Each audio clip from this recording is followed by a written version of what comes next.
नमस्कार दोस्तों, स्वागत है आपका आपके अपने YouTube चैनल जीएस जीनियस में।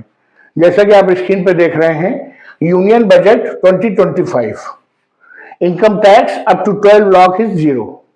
जो हमारा केंद्रीय बजट आया है 2025 में, उसमें जो 12 लाख तक की जो सीमा है आय की, उस पर इनकम टैक्स को समाप्त कर दिया गया है। उसमें नील इनकम टैक्स कर दिया गया है।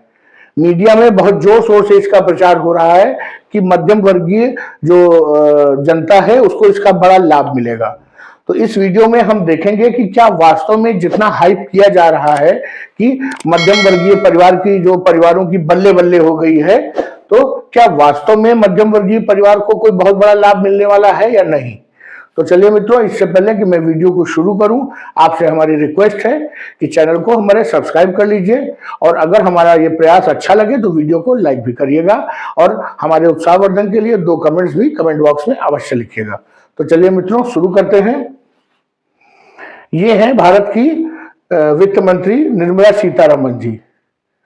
ये जब से ये वित्त मंत्री बनी है तब से 8 बार ये जो है 8 वर्षों का बजट ये प्रस्तुत कर चुकी हैं। इसके पहले मोरारजी देसाई ने के नाम जो है बजट प्रस्तुत करने का रिकॉर्ड है, उन्होंने 10 बार जो है प्रस्तुत किया है।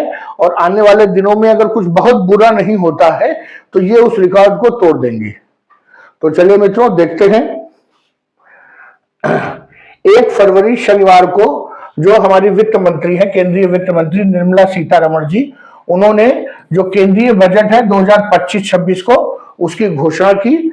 और इसमें जो सबसे ज्यादा महत्वपूर्ण जो जिस चीज का इंतजार था, क्योंकि पिछले कई वर्षों से ये देखा जा रहा था कि इसमें समय समय पर अलग अलग जो सेक्शंस हैं समाज के, उनको कुछ ना कुछ लाभ दिया जा रहा था, लेकिन जो नौकरी पेशा वर्ग था, जो इनकम टैक्स सबसे ज्यादा देता है, और जो मध्यम परिवार वर्ग के लोग हैं, उनके लिए पिछले कुछ वर्षों में बजट में कुछ भी नहीं दिया गया।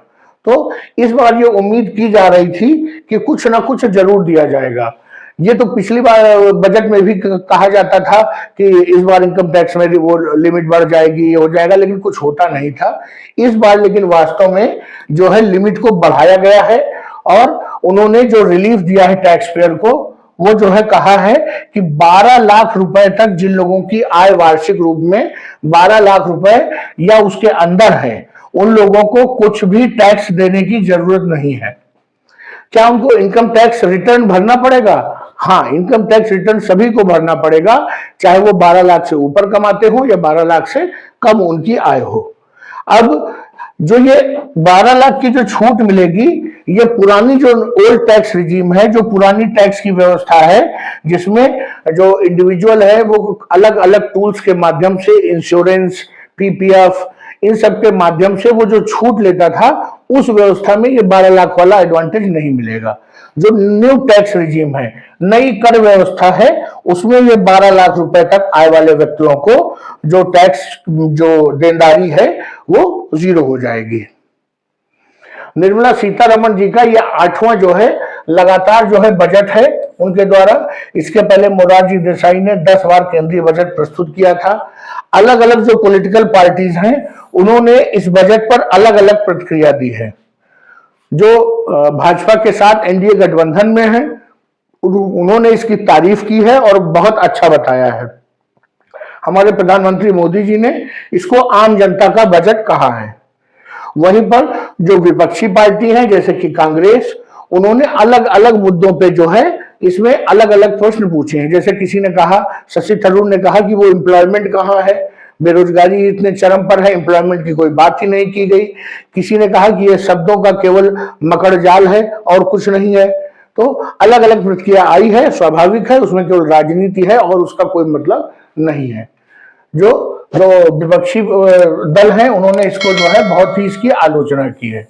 जो फाइनेंशियल एक्सपर्ट्स हैं, उनका यह कहना है कि वास्तव में जो 12 लाख तक जो आय जो नील हुई है, वो 12 लाख नहीं है, वो 12.75 लाख रुपए तक जो लिमिट है वो नील हो गई है, क्योंकि 75,000 रुपए की जो छूट है स्टैंडर्ड डिडक्शन की, वो न्यू टैक्स रिजीम में भी मिलती है। तो वास्तव में 12.75 लाख रुपए तक जिनकी अभी आय है, वो जो है कर के दायरे से मुक्त हो जाएंगे। सरकार का मानना है कि जो मिडिल क्लास है अर्थात जो मध्यम वर्ग है, जिसकी संख्या देश में सबसे ज्यादा है, इससे बहुत लाभ मिलेगा और उसके पास खर्च के लिए काफी पैसा जो है बचेगा। और वो जो पैसा जब देश में खर्च करेगा तो उससे जो है हमारी इकोनॉमी में तेजी आएगी। स्वाभाविक रूप से पिछले कुछ समय से देखा जा रहा था कि इकोनॉमी सीधे नीचे की ओर जा रही थी, लोगों की जेब में पैसा ही नहीं था तो वो खर्च क्या करते।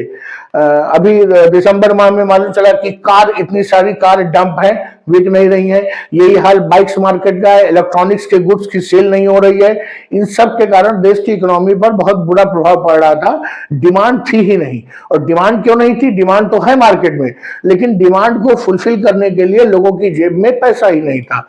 तो सरकार ने उसका एक रास्ता ढूंढा और लोगों को ये व्यवस्था की है कि जिसकी आय लगभग 12,000 है तो साल में उसके पास 20,000 रुपए अतिरिक्त खर्च करने के लिए होंगे।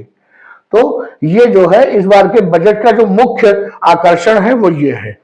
अब एक नया जो सिक्के का दूसरा पहलू है वो मैं आपके समक्ष पेश करने जा रहा हूं कि भारत सरकार ने 8वां वेतन आयोग गठित कर दिया है।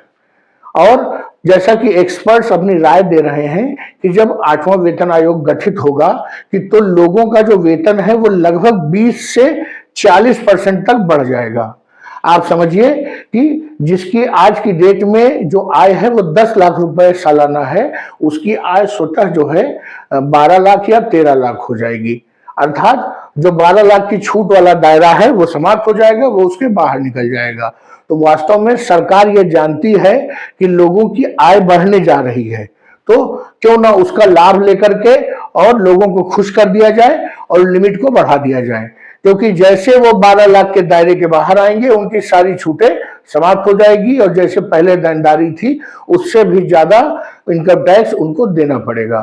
तो वास्तव में सरकार ने बड़ी चालाकी से दुनिया के सामने एक ऐसा चेहरा पेश किया कि वो बहुत कल्याणकारी है और लोगों को रिलीफ देने जा रही है। लेकिन उसके पीछे एक उसका छुपा हुआ मंतव्य है, वो ये है कि 8वें वेतन आयोग में वेतन बढ़ने जा रहा है और लिमिट को बढ़ा देने से सरकार को कोई नुकसान नहीं होने वाला है, किसी न किसी प्रकार से उसको और अतिरिक्त फायदा ही होगा।